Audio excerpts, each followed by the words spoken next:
ইদানিং খুব একা লাগে অরণ্যর। চাকরির সুবাদে বহুদিন হলো সে পরিবারের থেকে দূরে রয়েছে। একাই একটা বাসা ভাড়া করে থাকে অরণ্য। সারাদিন অফিসের কাজে কেটে গেলেও রাতে তার ফাঁকা বাড়িতে ফিরতে ইচ্ছে করে না একদম। মাঝে মাঝে তার মনে হয় কেউ যদি থাকতো তাহলে বাড়ি ফিরে সে সারা দিনের ক্লান্তি একটু কথা বলে কমিয়ে নিতে পারতো হয়তো। সেদিনও অরণ্য অফিস থেকে ফিরে ব্যালকনিতে দাঁড়িয়ে আছে একটা সিগারেট ধরিয়ে। রাত বেশ গভীর হয়েছে, আশপাশের ফ্ল্যাটের আলো সবই প্রায় নিভে গেছে। অরণ্য ব্যালকনির আলো জ্বালায়নি। তার বেশ ভালোই লাগছে রাতের আকাশের তারাদের দিকে তাকিয়ে থাকতে চুপ করে। মনে হচ্ছে কেউ যেন অন্ধকার মুছে দিতে অসংখ্য প্রদীপ জ্বালিয়ে রেখেছে আকাশের গায়ে। বেশ মগ্ন হয়ে আকাশের দিকে তাকিয়েছিল অরণ্য। হঠাৎ ফোনে একটা নোটিফিকেশনের আওয়াজে অরণ্য সেদিকে তাকিয়ে দেখল একটা অচেনা নাম্বার থেকে মেসেজ এসেছে। তাতে লেখা দুটো কবিতার লাইন, হাত বাড়িয়ে ছুঁই না তোকে, মন বাড়িয়ে ছুঁই। অরণ্য অনেকক্ষণ মেসেজটার দিকে তাকিয়ে রইল। নম্বরটা মনে করার চেষ্টা করল বেশ কিছুক্ষণ। না, এই নম্বরের কাউকে সে চেনে বলে তার মনে পড়ছে না। ফোনটা হাতে নিয়ে অনেকবার ভাবল কোনো উত্তর দেবে কিনা। একবার ভাবল উত্তর দেবে না, ফোনটা পকেটে ঢুকিয়ে রাখল। কিন্তু কিছুতেই বিষয়টা মাথা থেকে তাড়াতে পারছে না সে। ফোনটা পকেট থেকে বের করে নাড়াচাড়া করতে করতে শেষ পর্যন্ত ঠিক করল মেসেজটি কে পাঠিয়েছে তা সে জানতে চায়। অরণ্য লিখল, আপনি বোধহয় ভুল নম্বরে মেসেজ করেছেন। তারপর সেন্ড করে দিল মেসেজটি। সাথে সাথেই উত্তর এলো, না, সঠিক নম্বরেই পাঠিয়েছি। মানে, আপনি কে? ওদিক থেকে উত্তর এলো, আমি অন্ধকার, আর আপনি অন্ধকারের মাঝে অরণ্য। অন্ধকার? আর আপনি কি করেই বা জানলেন আমার নাম? অরণ্য শেষ মেসেজটি পাঠিয়ে অপেক্ষা করতে লাগলো অস্থির হয়ে। উত্তর না পেয়ে আরও একটা সিগারেট ধরালো সে। 10 মিনিট পর মেসেজ এলো, এত রাতে বাইরে দাঁড়িয়ে থাকলে ঠান্ডা লেগে যাবে, ভেতরে যান, আর সিগারেটটা একটু কম খাবেন, শুভরাত্রি। অরণ্য চমকে উঠল। ফোনের ওপারের মানুষটি কি করে জানলো সে এত রাত্রে বাইরে দাঁড়িয়ে? তার নামটাই বা কি করে জানলো সে? উত্তরটাও জানালো না। বেশ একটা অস্বস্তি নিয়েই অরণ্য ভেতরে গেল। পরের দিন অবশ্য কাজের চাপে আর বিষয়টা মাথায় এলো না সারাদিন। রাতের খাবার খেয়ে প্রতিদিনের মতোই সে ব্যালকনিতে দাঁড়াতেই আবার সেই নম্বরটা থেকে মেসেজ। এবার অরণ্য আর তেমন গুরুত্ব দিল না। খানিকটা বিরক্তি নিয়েই এড়িয়ে গেল সে। এই বয়সে এসে এমন হেয়ালি ভালো লাগছে না তার। ঘটনাটা ঘটল আরো 2 দিন পর। রাতে অফিস থেকে ফিরে দরজার সামনে দেখল একটা চিরকুটের ওপর একটা সূর্যমুখী ফুল কেউ রেখে গেছে, আর সেই চিরকুটে লেখা, আমি আপনার প্রেমে পড়েছি, ইতি অন্ধকার। অরণ্য চিরকুটটা পকেটে ঢুকিয়ে ঘরে ঢুকতেই সেই অচেনা নম্বর থেকে মেসেজটা এলো, অরণ্যবাবু, আপনি আমায় চিনবেন না, হয়তো আমার মতো একজনকে চেনার কোনো প্রয়োজনও নেই, কেবল জানাতে চাই কোনো এক অজানা কারণে আমি আপনার প্রেমে পড়েছি। এই প্রেম নিষিদ্ধ কিনা আমার জানা নেই, আরো অনেক কিছুই। শুধু এটুকু জানি আপনার ওই বিষণ্ণ মুখে বাস স্টপে দাঁড়িয়ে থাকা আমাকে আহত করে। আপনার মুখের কিঞ্চিত হাসি আমাকে আরাম দেয়। একটা অনুরোধ, কাল একটা সাদা শার্ট পরে আসবেন প্লিজ, আপনাকে ভারী সুন্দর দেখায় সাদা শার্টে।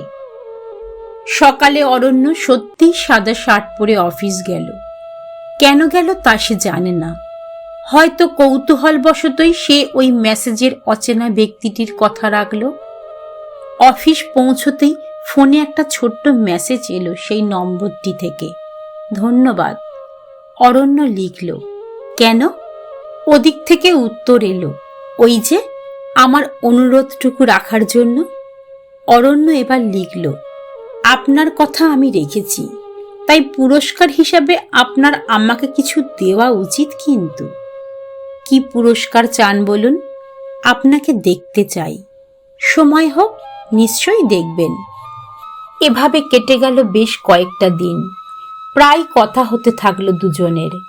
কখনো কখনো ফোনেও কথা হতে শুরু করলো তাদের। অরণ্য জেনেছে মেয়েটির নাম নিশা, কিন্তু অরণ্য এখনো নিশাকে দেখেনি। তবুও যেন ওই অপরিচিতা মেয়েটি অরণ্যের অভ্যেস হয়ে গেছে। সারা দিনে কথা না হলে সে ছটফট করতে থাকে। অরণ্য রোজই জোর করে নিশাকে দেখা করার জন্য। নিশা বারবার এড়িয়ে যায়। সেদিন অরণ্যের ভারী অভিমান হলো নিশার ওপর। সারা দিন নিশার কোনো ফোন বা মেসেজের জবাব দিল না।